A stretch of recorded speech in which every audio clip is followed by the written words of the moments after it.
Right, let's just remind ourselves about the prediction for Gauteng, where we're tracking and where we're currently at. And perhaps just before we go to that, this whole thing around counting, and I think the IEC's Granville Abrams made it clear as well.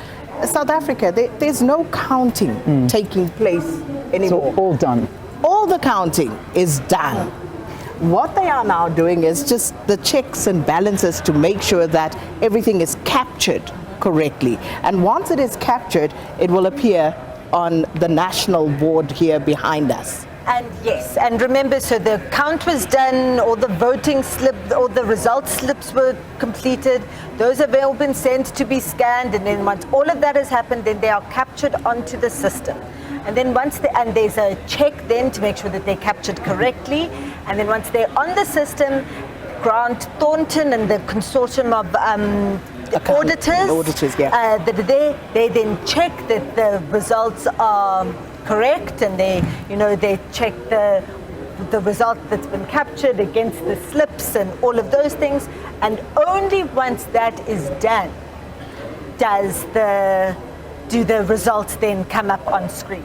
So the slow pace at which the results have been coming up onto the system is not because they're still counting, it's because the counting finished so late, and so then there was a delay in the data capture and all of those things. But what we're seeing behind us is that the screen at the moment is, you can't see the results. It's the IEC, your democracy own it. And remember when that happened yesterday, when the screen then came back live, there was a big jump in the updates.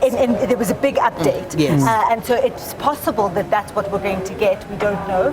I'm really speculating here, but just looking at the screen now, what happened yesterday? I was thinking the same thing. It's possible. First time I've seen it go like that. It's Snow White with their logo on. It is possible that what we may be seeing is a big update onto the system, and then we'll see a bit of a jump in the voting districts. It is happening, because I saw the Western Cape numbers already gone up, because remember they said they're coming back at 6 a.m. So it seems as though they are continuing with the capturing because it's already updated. So let's wait and see. We'll keep an eye on that board behind us. But moving on to Gauteng, we said we're going to come to seat predictions, because this, of course, is where it gets very interesting. This is where people start drawing the minibus taxis and the buses to see how many seats will be lost, how many people will be leaving the legislatures at provincial and, of course, national level, and how the parties will fare, who's coming in and who's going out. Yeah. Should we do this? Let's go for let's it. Go. Do you want to start on a national picture for the seat allocation, then we can break it down into, this is the first time, by the way, viewers, that we are getting this information. This is not out there. I haven't seen any predictions so far in terms of seat allocation. So again, breaking news here on the program in terms of CSIR predictions. So let's begin. Okay, thanks. But obviously, before we can start, I will have to disclaimers. Have a disclaimer. Obviously, the seat predictions is based on the CSIR predictions, and we need to realize that there is an error. There is a margin of error with regards to our predictions. So this will obviously be carried onto the seat predictions as well. And from what I've observed in the past, we are looking at probably 1 or 2 seats difference from what we will give. So with ANC, what we are looking at is it's likely that they would end up with around 160 seats of the 400. For DA, it's looking as they will end up with about 87 seats of the 400, and MK 58, EFF 38, IFP 17, PA 9, Freedom Front plus 6, Action SA 5, ACDP 3, UDM 3, Aljama 2, ATM 2, Bossart 2, CCC 2,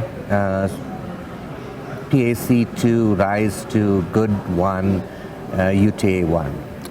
So that's very interesting, but I think we need to put it into context. So we need to go back to what happened in 2019, how many seats each party had. So I'm going to go to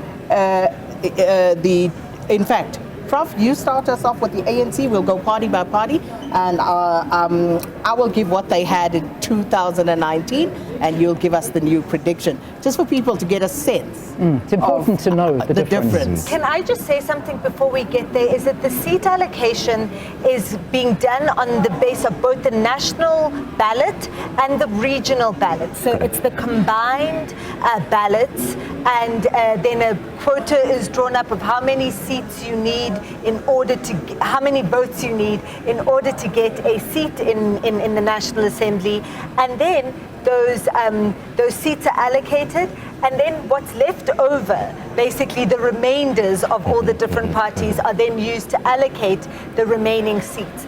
And there's something that's then particularly interesting in this case, is that although it will look as though that each of these parties, many of the smaller parties have gotten fewer seats, fewer votes than the quota that is required, because of this remainder story to hand out all the other seats, you're going to have parties like the PAC, like RISE, like the UDM, that look like they've gotten a very small number of votes actually getting into the National Assembly because of the way that the allocation happens. And so that'll be really interesting to see kind of who gets left out and who gets in.